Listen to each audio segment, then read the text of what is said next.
Tom Curran, Comcast, Sportsnet New England, and I believe still in Denver. Is that right, Tom? No. I'm in Baltimore, at Baltimore-Washington International Airport. It was a 3-hour layover. Nice. Waiting for my Southwest flight. But it'll be fine, and I also want to borrow that driver at some point.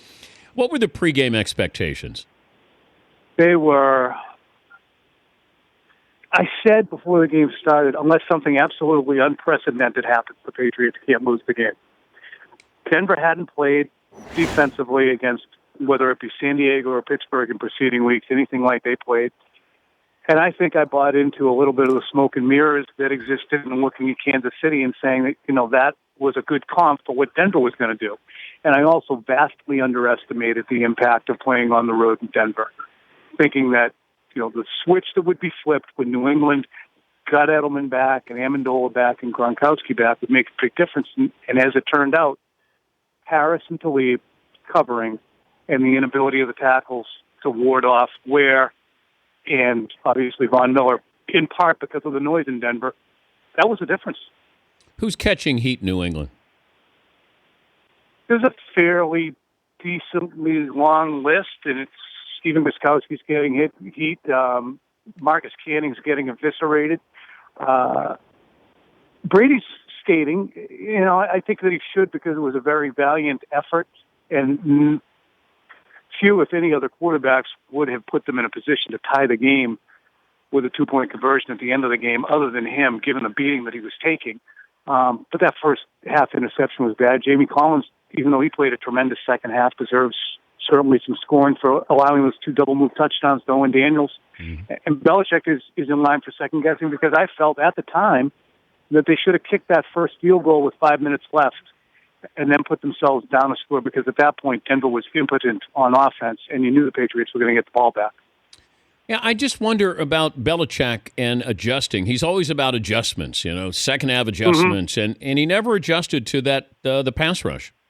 Why? Here's the funny thing. They put Cameron Fleming in. Remember when they had the ball around the 5-yard line or 10-yard line? They put Cameron Fleming in as an extra tackle to try and ward off Von Miller.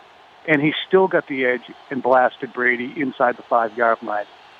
It got to a point, Dan, where the guys who were just supposed to, as the Patriots like to say, do their jobs, simply were unable to do their jobs sufficiently. And we can excuse make and say, well, Solder was there and Ballmer's ankle wasn't screwed up, but really it was just, an amazing performance by Miller and Ware and by Wade Phillips, who, I pointed out religiously how many times Brady had taken him over his knee, and he had a great day. Well, Wade Phillips did.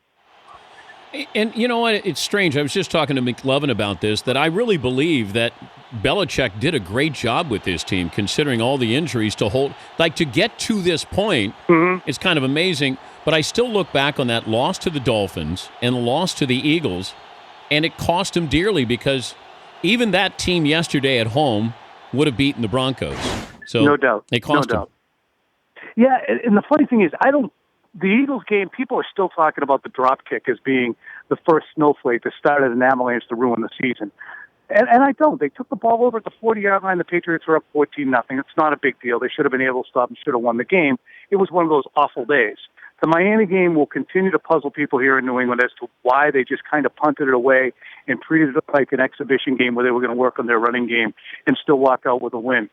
It was puzzling because they didn't try to win the game in a conventional way, despite walking in there without Hightower and Chandler Jones on defense, without Edelman, and they just slapped it out there. And that really cost them because I don't know if home field advantage, to me, has played a bigger role in a game than it did yesterday with those edge rushers. What was that atmosphere like? It was amazing. It was, I know Seattle has its reputation with the 12s as being a very difficult place to play. Yeah, I know. It's 12s. 12's up, but it's a very loud place, Denver is. And I think that, when it starts to seep into a fan base that you've been disrespected and dismissed, and New England had that early on, I think, in 01, 03, and 04, the place can get pretty rowdy. And I think that the Denver crowd was absolutely a factor. the atmosphere was very difficult. And it's funny, I was just watching, as I sit here, the former mothership for you, and Merrill Hodge was making an observation that Brady looked different after his first down scramble yesterday than he did after the Kansas City game. And it's true. I think that a lot of the wind was taken out of their sails, and you saw a lot of body language that said, we're screwed. I don't know how we're going to pull this off, but we're in big trouble here. Safe travels back as always, Tom. Okay, see you next week. No, your team's not in the Super Bowl. They send me anyway. I'm a fixture out there, baby. Are you going out? Yeah. Oh, cool. Then perhaps I'll see you out there. I look forward to that. Now you're on alert. I can tell. Yes. Darn.